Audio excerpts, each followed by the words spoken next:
নবী সাল্লাল্লাহু আলাইহি ওয়াসাল্লামের নাম মুহাম্মদ।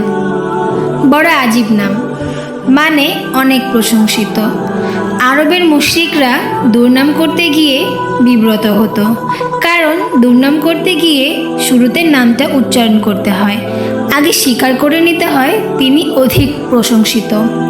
সিদ্ধান্ত হলো নাম পরিবর্তনের। নতুন নাম মুজাম্মাদ, অধিক নিন্দিত। কিন্তু এবার বাঁধল আর এক বিপত্তি। আরবের লোকেরা মুজাম্মাদ নামের কাউকে চিনে না।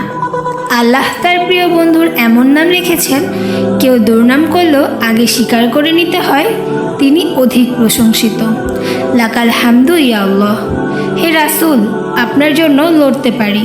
হে প্রিয়, আপনার জন্য মরতে পারি। আসুন এবার ফ্রান্স নেতার নামটা দেখি। ম্যাক্রো, মানে অপছন্দনীয়। এবার সারাদিন বসে বসে প্রশংসা করেন, কিন্তু শুরুতে স্বীকার করে নিতে হবে অপছন্দনীয়। ব্যক্তির প্রশংসা করছি।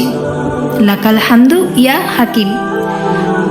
কেউ যদি মাকরু সাহেবকে এই খবরটা পৌঁছে দিত,